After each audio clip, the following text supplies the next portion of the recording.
3, 2, 1, welcome back to the Pod. It's been a long time, but we are back, and this man has got a new dye job. It is spectacular. It's the chestnut, right? No, it's not the goddamn chestnut. What color is chestnut? I've told you this 100 times. What color is chestnut? I don't know. Medium brown. Fine. Is medium brown? No. What is this? You actually look like this, great man. Thank you very much. Exactly. You've got that dye job. Okay. Just as he's escalating his foreign policy, this hair comes to the forefront. Great. This is called the shredded wheatus. Very good. Okay. Very good. Trumpian. I like it. Trumpian. Now listen, since you're always at the... Thank you. What is it? Oh, okay. Sorry. Since you're always at the forefront of fashion... I am. Hair. Yes. Tanning. Thank you. All of these things. Yes. I thought it would be quite apt to talk about the coolest character on screen ever. Now, no relation. Pauly Shore in Biodome. Close, okay. But no cigar. I was thinking more about Jude Law in The Talented Mr. Ripley. I see where you're going. Okay. What's the character called? So that's 1 to 1A. Yeah, I get it. Dickie Greenleaf, son of Herbert Greenleaf, heir to the Greenleaf Empire. Herbert Greenleaf, an esteemed old school shipping magnate who wears great tweed jackets, as played by the late great James Rebhorn, who was also the headmaster in Scent of a Woman. Great. That's great. Yes. That's great. Now, we want to talk about this guy because he's one of the coolest characters anybody's ever seen on the silver screen, right? Yes. Now, we want to break this down in 3 categories. The reason why he's so good. And one is I referenced already, is the attire, the clothing, what he wears, how he looks, and so on. The second category, which I know is the most important and something that you kind of are expert on, is... shade of tan. Okay. Sure. Bronzage sensibilities and affinities. Right. Okay. Matched with, complemented by, shade of hair dye. Okay, so the hair and tan combo, we could have just said it like that in 1 second. But anyway, and third is just the general swagger. Gravitas. The aura. Correct. The vibes. Yes. Okay, so... the BDE. Figure that out for yourselves. All right, now, we don't want to get demonetized since we make no money. Yes, exactly. There we go. All right, so Heaven forbid. Why don't you kick it off with the attire? Okay, first of all, what is so great about this character, is the kind of subtle, not overtly gratuitous attention to his wardrobe. And the perfect combination of informal, kind of relaxed loungewear that is very fitting for the time and place in which this film is set, which is late 1950s Italian Riviera. So how about an example of one of the outfits? Okay, so for example, the limoncello colored kind of mesh knit short sleeve shirts, which were kind of have become so iconic and have been actually...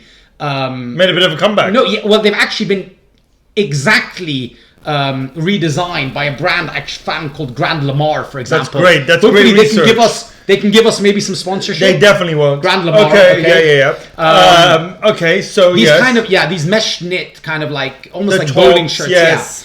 Perfect for the Italian Riviera in the 1950s. 100%. Absolutely. Right? And if you're a jazz player, en plus. En plus, exactly. Well, the jazz playing attire is a bit different from that. Sorry, forgive me. But he loves those, Okay. And they're kind trousers. Some high-waisted trousers, but also incredible, pastel colored shorts and trunks. Yeah, and pleats. I saw there's a lot of pleats in the trousers. Trousers with pleats, right? Okay. And what I also love, canvas espadrilles. Those white canvas espadrilles. Right. That I know you're a big fan of. I'm a big espadrille man. I'm a big espadrille man. Where did that come from? Just your love for the espadrilles. Just ease of wear. Because Sonny Crockett, Miami Vice was an espadrille man Yeah, too. because you know what? They're kind of multi-purpose shoes. They are. Look good on the beach. They do. Look good in former attire. Yes, they do. Easy to put on. With a suit. And good for fighting, I found. Yeah. Because you can quickly slip them off and smack somebody in the head over, with them. Didn't think about that, yeah. You should. So you've weaponized the espadrilles now. I mean, listen, everybody who knows there are WMDs. Okay, there are WMDs. Okay, because it's very a good. straw. It's a straw. Oh, it's a straw. Yeah. Okay. Fine. All right. I get it. I like it. I like where you're coming from. All Okay. right, All go right. on. Also, let me just say the unstructured battistone, as he references, blazers. Yes. Right. Now these are more in the scenes where he's in Rome. Crushed, right? The crushed silk, yeah, exactly. Yeah. In the Rome scenes when he visits Philip Seymour Hoffman, Yeah. who is like who is a kind of like a rubbish counterpoint to Dickie's Yes. style. I mean, right? listen, another old money tries American. to emulate but can't. Exactly, of course not. As does, Mr. Ripley himself. Absolutely, exactly. But those kind of crushed sort of silk blend unstructured blazers, which are just so slick and elegant, and Yeah. also quite kind of have like kind of a multi-purpose. And great two-tone leather shoes as well. Amazing, incredible two-tone leather shoes, yeah, right? Yeah. Also, let me Good tell for you, jumping in and out of Italian sports convertibles. well done, very well Without done. opening the door. Very well done. Without Yes, opening the door. It's true, Just exactly. hopping over exactly. it. Okay. Yeah. Let me tell you things. You know what I also love? The kind of the club ties. You know when I say Alright. club ties? Yeah, These the kind stripes. of those striped ties. Yes. Very, very rich in Ivy League Yes. heritage. And regiment heritage. Exactly, old regiment. Yeah, absolutely. Well done. You took the words right out of my mouth. Okay. You're part of a regiment. Yeah, it's true. It's true. Because if you go to Cambridge, you're definitely part of a regiment. Or Princeton in this case. In yes, this case, yes, sorry, well yes, done. Yes, yes, okay, yes, fine. yes. So yeah, I like where your head's at. Yeah, Okay. yeah. So yeah, those kind of striped ties. Okay. So like rich in Ivy League heritage, right? And of course Dickie is actually rejects his Ivy League old money. Background. He's a bit more liberal. Plays the jazz, free love, and power to the people. Also, the kind of the jazz, the love for jazz, which is probably like in stark contrast to the kind of chubby checker like rock and roll era in which probably the late 50s, right? Yeah. Jazz was more kind of sophisticated, Yes. a bit more a bit more what do you call it? On the left. Yeah, exactly. A bit like an outlier for the for the free thinkers of this world. Okay, that's great. Now, by the way, the accessories also massive. All right, massive accessories. Panama hat, love. Great hat. Okay, an amazing. His hat game is off the charts in this, especially when he goes to Naples and he visits that cellar. Which Gwyneth Paltrow says it's awful, it's horrible. And he's like, you're gonna love it.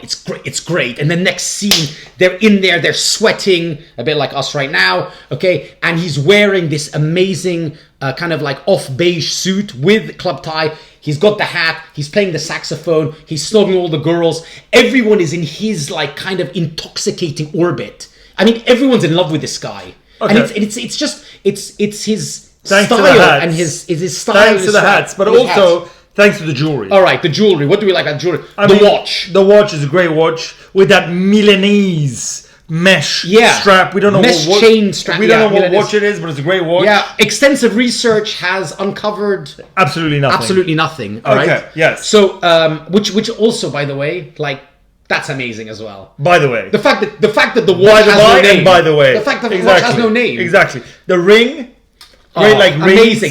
The ring, this kind of like the gold pinky ring with a green stone. Yes. Which is referenced. It's actually an important character in this film because Tom Ripley is like, he fixates on it in one scene as sort of this kind of like, it's almost like it's like this gemstone, but it's a metaphor for like Dickie's beauty, basically, right? But actually, Gwyneth Paltrow then tells him that she had to bargain for it in a flea market, and it's actually like cheap as chips. But it's so good. Gwyneth. Exactly. Anyway, great. Right. And then they're like, he's got good necklaces with medallions, sort of like the ones you're wearing. Yes, exactly. I mean, although his is more old money, yours is more like drug money. Yes, exactly. Yeah, but good. But same sort of idea. No money. Or no money. Or no money. Okay, thank you. Come on, get through the program, man. Okay. Came out of a Kinder Egg, that one. Oh, yeah. Okay, and then, so the watch, the rings, the necklace. Yeah, he's got it all. He's got it all. Okay, also... Great attire. Also, one scene, which I particularly love, in one of the kind of the penultimate scenes that he's in, they're walking through this like vestibule, this incredible vestibule, him and Ripley, and he's wearing this incredible like ultramarine blue suit okay, with burgundy belt and gold buckle. Just like slick, understated, cool elegance. The whole thing. He's just dripping in class and like know-how. Stylistic know-how. Old money, cool, Italian Riviera elegance. And with a sense of rebelliousness. With a dash of rebelliousness. Exactly. And a sprinkle of Ivy League Americano. 100%. That's what it is. How do we you know what? How do we encapsulate it in one? Let's just call it the Greenleaf. The Greenleaf. The Greenleaf. Very good. Has anybody ever done the Greenleaf before the Greenleaf? Or since the Greenleaf? You know what? It would be interesting to revisit when we have time. Yeah. Some of the old 1950s films that maybe some of our maybe our audience matinees knows, of yesteryear. If you guys know of anybody else who kind of has that Greenleaf vibe about them, please leave your suggestions in the comments. And if you know what a vestibule is, do that too. Now, on to point number 2. Point number two. Okay. The tan hair combo. Okay. Now, this is your domain. Okay. As is everything else. Okay, the tan hair combo. So, like, the first shot of Dickie, yes, right? The first proper shot is of him on the beach, and he's kind of lounging and he's tanning. It's as if he's like this bronzed, god statue. Right. It's like incredible. So you like that? Well, obviously. I mean, like it's something to aspire to, right? You felt the tingle, right, in the nether region. And by the way, I think it should be referenced that like, you know, there is like, again, his tan game is really, really strong, but not gratuitous. Oh, yeah, what would you call it? Well, you know what? Perhaps, you know, we should. This should be a little bit of a kind of a brainstorm. This it's important. This should be a tanning workshop. Just give me, just spitball. Just tell me something. I would like to give him the fruit leather glaze. See, this is where I must disagree with you, and this might mean the end of our friendship, by the way. Yeah. Okay, because the thing is, there's no brown. A fruit leather glaze. Usually, you think of a. I kind of I got illusions of brownness. And there's no brown hue to it. He's more bronze gold. He's golden. He's more of a golden syrup. Yes. He's more of a lion's golden syrup treacle on top of your sponge cake. So a tree. I like the treacle. This should be a new shade of tan. What should we call it? The gold treacle, gold leaf treacle. Very good. Yeah, that's not bad. Yes. So he's all about the gold leaf treacle tan, right? I like it. Because you need that to, you know, kind of reflect the beauty of his hair. Yes. And the dye job he's going there. By the way, is it a dye job? Definitely a dye job. But what I love about this is that because the character is living, is sunning, is himself kind of like... Go on. No, I think I've learned a few things from you. Yeah. It's not a dye out of like a bottle. It's a natural dye job. It's a citrus lemon dye job. I like it, Mr. Caspian. I'm learning. It's old money, right? Yes. That's what old money. Yeah. That's the essence of old money. He wouldn't go to a salon. I don't know what the salons were like in the 1950s. Yeah. His hair's he just takes the lemon out of his club soda. Yeah. Squeezes it, gives it a bit of a shake. And then, of course, all day, like sunning himself in Mongebello, the fictitious town of Mongebello, would give you those kind of blonde gradient streaks. Jesus Christ. What are we doing? What a guy. What a guy. What are we doing with our lives? So basically, yes, exactly. Whereas I do it through artificial means, right? This guy does it like... Because it's just part of like the kind of like lifestyle. Yeah. You know, he's so ingrained in that climate, in that culture, right? And this film, The Pondering, Mr. Ripley, is one of the most beautiful, visceral experiences of all time. It's one of the most amazingly well shot films of all time. And like, you know, he's a postage stamp of the Italian Riviera. Dickie Greenleaf actually should be the ambassador for Italian tourism, in my opinion. Okay. Do you not agree? No. I absolutely agree. It's like, you know... I'm going to reach out to the Italian... Who are you going to say otherwise? Fabio Capello? Well... He's got chestnut hair dye. Well... You know? Okay. I was thinking... And you know, he says pronto in a very like high-pitched voice. Have you seen it recently? Yeah. Pronto! Okay, great. Yeah. Okay, so point number 3. That was very interesting. Yeah. Something that needs to be explored and peeled back much further. Fabio Capello's... intonation on the word pronto. Juxtaposed against Roberto Mancini's what's it called? Saying certo. Yeah, that's right. As you witnessed firsthand. Yes. Okay, go on. True. All right, okay. When I was rocking the lime green trousers and the pink button-down shirt. That sounds like a Dickie Greenleaf experiment gone wrong by you. It was absolutely that. It was absolutely that. Yeah. Anyway, so especially when you're doing it in like Abu Dhabi. But anyway, point number 3. Okay. So point number 3. This is what it all comes down to. Go all on. of these things yes. are 1 + 1 equals point number 3. Yes, I like it. Yeah. 1 + 1 equals 3, which is his swagger, his aura, his the aura. vibes. Yeah, exactly. The energy, his BDE, the energy, his right? big Nick energy, the penal energy. Yes, exactly. That's right. Yeah. So look, this film because the clothes. Sorry. The clothes and the accessories and the tan and the hair don't matter. No, if you don't have this. No, exactly. Right. No, I agree with you. Exactly, Yeah. exactly. The man maketh the style. The man maketh the clothes. Exactly right. The man maketh the man. Exactly right. Yeah, exactly. The most stylish man second to Dickie Greenleaf? I was just thinking, it just came to me now. Like in a Go on. Lefty Ruggiero and Donnie Brasco. Well, listen, I mean, you know you have been like, listen, you're not far off. No. You're nearly there. It's the cheap jewelry. The cheap jewelry. Yeah. The oversized aviator, glasses, yes. The bad dye job. Yeah. Do you know what I mean? His was I'm thinking the gold watch, the ostentatious gold watch. It's true. Yeah, right. Yeah. And the way you eat is you eat with your mouth open and make a lot of noise. Whilst watching wildlife, Discovery Wildlife channels. Yes. Yeah. About cheetahs. All I need to do is get you like some sort of like Adidas tracksuits. Please do. I will. I think that's for your next I think that's a very good idea. But anyway, we're digressing here. Let's focus on the man of the moment. Okay, fine. The swagger of Dickie Greenleaf. Okay? Yes. So the film, this is not a review of the film, but Dickie's only in the first half of this film, right? Yes. And like he's supposed to set the tone for why this lifestyle is so aspirational. This climate, this culture, right? And he's essentially, everyone is in his orbit, right?